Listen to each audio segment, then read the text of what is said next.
Hey, what's up, good people, and welcome back to the channel today for another review. As Zero and I are getting ready to get into our review of the new film, The Boogeyman, which is coming to theaters June 2nd. We both got a chance to check out an early screening of this film in our respective cities. We also had a chance to partake in the global press conference. And honestly, as Zero is my resident horror enthusiast and just queen, period. It's only natural that we talked about a horror film. But I just want to start off by saying, did you have any clue that this was coming out this year? No, not really. Not at like all, actually. like big same. I'm like, where did this come from? But we got reached out to for a chance to check it out and then do coverage for it and whatnot. And I was kind of like, well, yeah, but I'm also kind of like, well, what? And I obviously didn't want to be kind of like disrespectful, but like, where did this come from? But like, it's Stephen King, and anybody who does know the short, and obviously everyone who knows who Stephen King is, there's a lot of reasons beforehand that you just like, yeah, well, yeah, obviously, yes, I want to take a part of this. But like, I was definitely like, I had no clue this was coming out. But now that we had a chance to see it, we're going to talk about it. And you all obviously in the comments can let us know your thoughts about this film. And I need to know, did anybody else knew this was coming out before like we're here at this point now? Because I swear I didn't see this coming down the pipeline. But we'll talk about the cast. And I want to start in the beginning in terms of your exposure to the Boogeyman. Were you familiar with the source material? Had you read the short? And then overall, what did you think about the execution? If you did know the source material to what you saw. hmm Well, I have not read Stephen King's short story, The Boogeyman, but luckily, I think I had all the background knowledge that I needed on The Boogeyman before going into this film. Yeah. Who doesn't know about The Boogeyman? Ask Right. your granddad. I'm sure your granddad knows about The Boogeyman. Sure, he lives in the closet under the Yeah. bed and he eats your kids. I think that's all the exposure that we need before Yeah. getting into this film. Although after watching it, I am curious to go back and check out the short story just to see how the two compare against one another. Same. And I think, I'm not familiar with the source material. But I think everybody had their idea of what the Boogeyman is. I think there's a core understanding of the background of the Boogeyman. As you said, under the bed, in the closet. So for me, it was a lot of, well, what is the true origins of the Boogeyman? So that was like my utmost interest into going into it. Is like, what is the story of the Boogeyman that's going to obviously erase whatever bit of like, kid knowledge and should I say community urban theory of what it is, what it actually really is. But like, much like yourself, now I want to go back and I want to check out the short to kind of see the story come full circle on that notion. But this is by the director Rob Savage, who has been first of all, I just want to say, if you're not familiar with Rob, absolutely go check out his previous work. One of my favorite films during the pandemic was Host, and Host was definitely a film that changed the game in a lot of ways. Like, let's not get it twisted. What do you call them? The films like Paranormal Found Activity. footage. Yeah. Think found footage. Yes, he did not create found footage, but what he did was he took elements, especially during a pandemic, where how were people making films because everything was shut down. He took a newly added element into the pandemic, horrified it, made it on a short budget, and then just to continue to just grow in success. I think Host is an amazing film that you need to check out. And I just think that, again, in the moment where everybody was using Zoom and now Zoom became a scary thing, and continue to really create himself, I was super excited to see his name attached to this. And I think it's one of those type of like, you know what, you deserve this, man. You did work in an unthinkable time. You did a successful film, and it's good to see you acknowledged for that. So I was absolutely very, very excited to see him attached to this. And then a little bit of backstory here. This film was going to just be a digital release by 20th Century Fox, which means it was going to be released on Hulu, and they pushed for it. and now it's a theatrical release. And I think that's another nod to and a testament to the hardworking folks behind this film, including Rob Savage. Which another film of his is Dashcam, which is just another crazy film to check out. So super excited by the director. We have the writers Scott Beck, Brian Woods, Mark Heyman, and then we'll talk about the stars in a second. But overall, I just love what this film stands for in terms of taking a Stephen King adaptation, putting some really hardworking folks behind it, and then ultimately, delivering the product. We'll talk about if we actually like the film or not. But as a person who was scared of Boogeyman when I was younger, I was definitely like, oh, okay, this is BS. Like, why did I even sign up for it? I said all of this to really say, like, I was scared as hell going into this film. Like, why did I sign up for this? But I'm here to tell you, Zero, that I have conquered all of my fears. I have so seen glad. Candyman. I have gotten through Candyman. I have now watched the Boogeyman. I have got through the Boogeyman. Life is good. Life is good. I've graduated, folks. Definitely pat me on the back because it was a challenge. I'm finally an adult here. Well done. But let's talk about what the story is. And this film follows Sadie Harper, who's played by Sophie Thatcher. Sadie is dealing with a lot. And with not only what she's dealing with in terms of the grieving with her mother, and it's such a sad but compelling story on that notion, but she's also really not the cool kid in school. She's definitely in this mean girl community, so like there's that aspect where you just kind of connect with her because all these jerk friends that she has around her. She's also still developing a relationship with her younger sister Sawyer, who's played by Vivien Lyra Blair, who is fantastic. This little girl is going to be a mega star. I can see it now.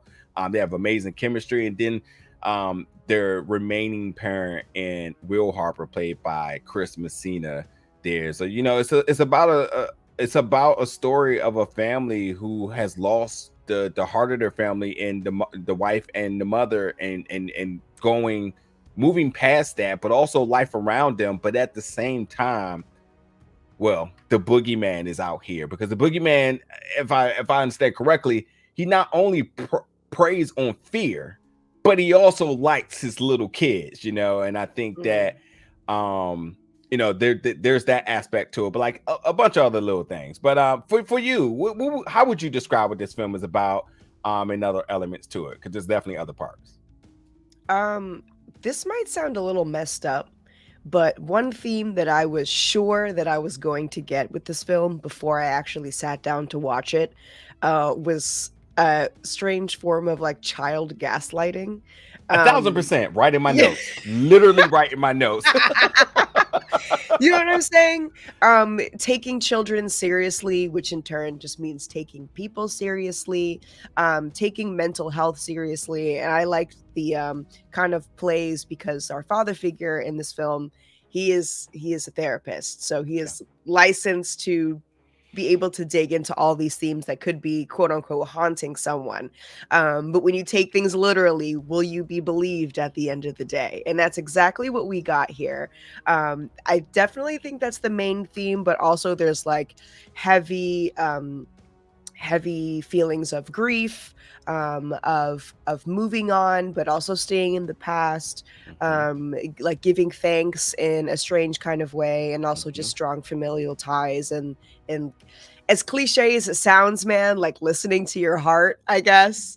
But I am glad that this movie did not go straight to streaming, and it will be getting a theatrical release, because I think with all these themes meshed together, and then just with the direction was very good, the performances were very good, I do believe that the Boogeyman could be it could cover a lot of surface area, like I don't think that you have to be a hardcore horror buff like you and I are in order to enjoy this one. It's scary, it's funny, it's got good performances, and it's got a good message, which tackles more than just the sickos like us who want to see something crazy. Yeah, and I think it goes pretty far, and I am actually very impressed. I don't want to say I was preying on this movie's downfall or anything, but at this point in the game, you know what happens when a production team takes on an IP or I don't even know if you can consider the Boogeyman an IP, because I don't think anybody actually owns it. It's just kind of like always been there, low key. Yeah. But I mean, it's when you touch a Stephen King project or property or book or novel, whatever it may be, there's definitely a level of like, you can almost say gatekeeping in a sense, but like certainly a level of expectation as to like, all right, if you're gonna open this vault, come correct. It better be good. Yes, you better come correct. Your final product better be worth it, considering the weight that the short story and also just the name Stephen King holds. But also just with the Boogeyman in general, it's a story that everybody knows already. So the one thing that I don't want to say hinders this film, but really the only piece of criticism I have is the predictability part, which is just a fraction of what my criticism is. And the fact that this movie can go surpass its own little bits of cliche parts and predictability, it's still there, but it has no impact on, I guess, the final product of the movie. Just tells you that, one, this is a very good product, and two, this is going to probably bleed out more than just your average horror fan. I would assume, like, maybe younger horror fans, people who are horror fans to be, could fall into this one and maybe keep on going. I'm sensing a lot of surface area for when this film gets its release. Yeah. I think for the folks who don't know the source material, such as myself, I think what the film gets an added benefit from is that the folks who have their level of imagination or fear, being able to go into a film expecting a certain level of whatever they think it to be, and whether it's confirmed or whether it's diverted to another way. But at the end of the day, you're still on the edge because you're wondering what's going to be the execution. What is the Boogeyman? And as most of these creature features, you want to know the monster reveal, which we'll talk about in 1 second. But like, even that's a big moment of like, when are we going to see that? We know when the closet open, our eyes are glued in there because we know something's coming. And they did some really cool thing with the cinematography, which I also want to talk about in a second. But I think there was one other thing I wanted to talk about, and I feel like it just slipped my mind. But you're absolutely right about the gaslighting. I mean, to the utmost. And I will say, what I loved about the themes, first of all, if you've seen the movie Smile, which I strongly recommend that you watch our review from that, because I don't think that film got enough credit, because I think it tackled a lot of really surrealism and within the theme that a lot of people can relate to, which also this does too. Smile doesn't have the big name as the Boogeyman behind it, but I actually think the films are very similar in terms of confronting things that you either been trying to avoid, you've been obviously not treating, but also like it's just relatable things such as grief. And I think this is another one in terms of confronting fears, you battling with grief. I mean, you talk about Will, who's the therapist, who you'd say, oh, he's a therapist, he has it all together.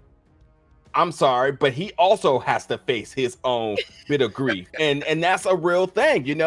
There's this character Will thinks like, I'm the dad, I'm a therapist, I help others. Of course, I don't have anything wrong with him, which I love the closing shot with this character because of just that. And I think you talk about Sadie, who isn't a cool kid in high school, who actually comes around, and you see her story arc change from her self-doubt to her absolutely building the confidence. And then you have Sawyer, who is this little girl that's in distress, who ultimately becomes a hero as well too, which is just so damn cool, So I just love the different little things that this film does. And then I should mention there's a character, Lester, who comes in, and Lester and Will has the therapy scene. And I'm not going to give this away, but to my understanding, this is the scene of basically what the short story is about. The therapy session. So it's cool to kind of see that constructed. Maureen Ireland is a name that folks. She plays the character Rita. Rita is how do you describe it? Sarah Connor meets Laurie Strode. I'm dead. That's hilarious. That's perfect. Honestly, yeah, I got no complaints about that one. That's good. But yeah, what a badass character, and sneaky casting with her being in there. I mean, she's been in so many things recently. Rest in peace to Why the Last Man, because I really love that show. Yeah. With that being said, let's go over a couple of the things really quickly. Throwing it to you. The monster reveal. What did you think about the special effects? What did you think about the reveal? They did not go practical with this. There had been discussions that they probably wanted to do it, but they decided to go the digital route here. What was your thoughts about the monster reveal, going the digital route? And we also should just note that, what did you think about the interactions with our cast with the digital reveal? How did you think these scenes look? I personally loved the monster design. Crazy enough, when I think about what the Boogeyman might look like in my head, I think maybe when I was a kid, I would have imagined something that looked more like the Babadook, like an actual man, because the Boogeyman. Yeah. But instead, what we got was something very different. And I have no qualms with the digital versus practical route. I know that both are significantly expensive. And to put together a big project like this, you definitely have to be wary of your budgeting. Yep. But for what we did get, I was very pleased. Naturally, with a story like The Boogeyman, you're going to have very unique and creative works around dark corners and small tight spaces, and the playing on the whole gaslighting, is it real or is it not real? You look in the corner and he's there, and then you look back a second time and he's not there. All those uses of kind of playing with your brain as the viewer, and also in the perspective as the sisters Sadie and Sawyer, worked very, very well.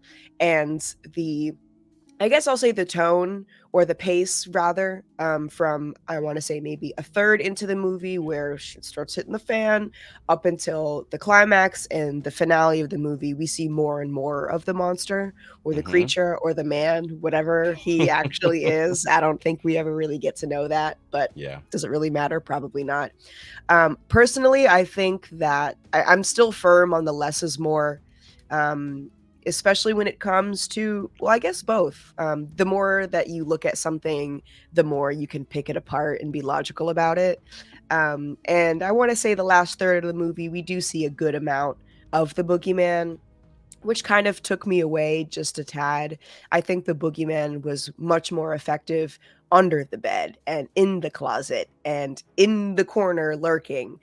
We get these really terrifying shots where you maybe see like a third of it, just a third of the monster highlighted on these two little small beady eyes, which if you take that outside in your day-to-day life, that could be anything. I could look in the corner right now and see something like that. I guess you see right now the reflection of my ring light and my TV back there. That could be the Boogeyman. It could really be anything, which really nails in he could be anywhere at any time. It's a supernatural being. We really have no clue. So I think those shots, which there are a lot of them, and a lot of them done really precisely and just really, really well, with this paired with cinematography and against the actors, against the talent, just meshed really well.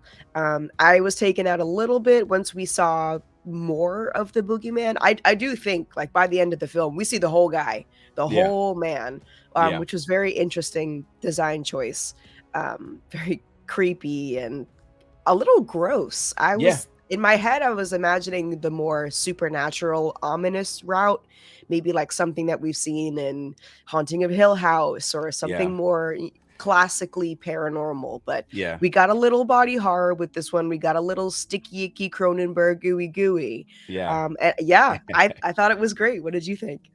I mean, this is from Scott Beck and Brian West, as I say, and they've done The Quiet Place. So, like, at that notion, I was like, okay, I think we're going to see a version of the monsters we kind of seen in that. But it was definitely a little bit more creepy. And I think the more and more we did get to see the creature, the more and more the creature started to show more and more of itself, which was like, oh, that's how it looked. Oh, it can mutate. Oh, that's like two mouths. All right, I'm going to close my eyes here. So it was a lot going on. But I'll say this to kind of wrap up the review here. The cinematography I thought was really interesting. I love some of the shots. There's a shot very early in the scene with Sawyer looking under the bed and then flip the camera around. I thought that was really like it felt like a roller coaster. So I felt like that was really engaging with the audience, especially as we're on the edge of our seat wondering, like, you know, what's going to happen. Sawyer was throwing around this little globe ball and it was going into the dark, and we kept wondering like what was going to happen. I thought like how the camera was kind of panning with it was really cool. They had these slow motion shots that was really cool. I thought the voice mods that they used for the Boogeyman was really good. So the sound mixing I thought was really good as well too. And overall, you know, only thing I didn't like about the film, which really isn't a knock on the film itself, but it's like engaging with the characters, is that Sawyer gets a pass because she's a baby girl.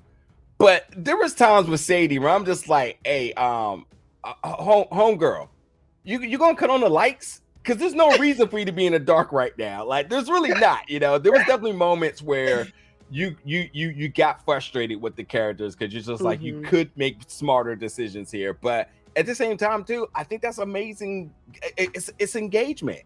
As I talk about my complaints, that's me actually being interested in terms of what's happening. So I know some folks want to be like, I would do this, I would do that. But at the end of the day, any commentary that you're giving towards the screen, be respectful of folks in the theaters, folks. But like when you're watching it, you know, it's definitely a win for the filmmakers in terms of having folks engage, you know, and I think they did a good job in bouncing around with that. But other than that, man, I think Boogeyman is a solid film for the film itself. There's some jump scares in it. I think they did a good job in terms of the craft and the production and the cast itself. But I also think too, at the same time, there's very good themes in this. And again, you're talking about battling grief and confronting fears and what you think isn't and what it is, and you know, just like kind of living in your own means. You know, there's a lot of little things that's kind of going on with it, and I enjoyed that. I think beyond watching a film that just scares you, I think being able to take something out of these films and like apply it to your life is important. And hey, I conquer my fears, man. I'm not scared of Boogeyman anymore. I absolutely agree. The last thing that I want to say is I'm happy that you compared this film to Smile from last year. I think that these two films have a lot of cool parallels. Although we're dealing with two different supernatural entities here, both of them tackle themes of mental health and whatever this thing haunting a family is will quote unquote infect someone based on like a chip that's already in the armor.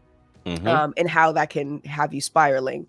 Now, I know a lot of people were a little upset with the coding in Smile and how they actually handled the themes of mental health. And I do agree in some senses that Smile was just a little bit insensitive at times to be handling themes that have so much weight, that are so heavy.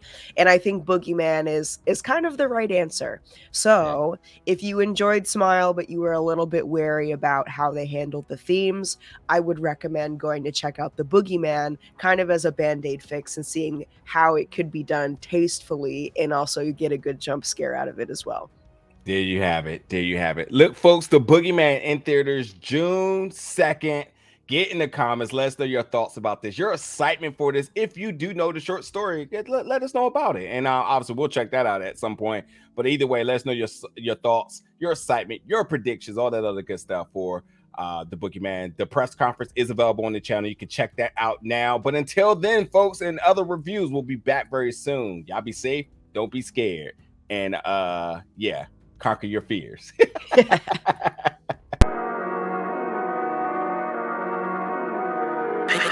I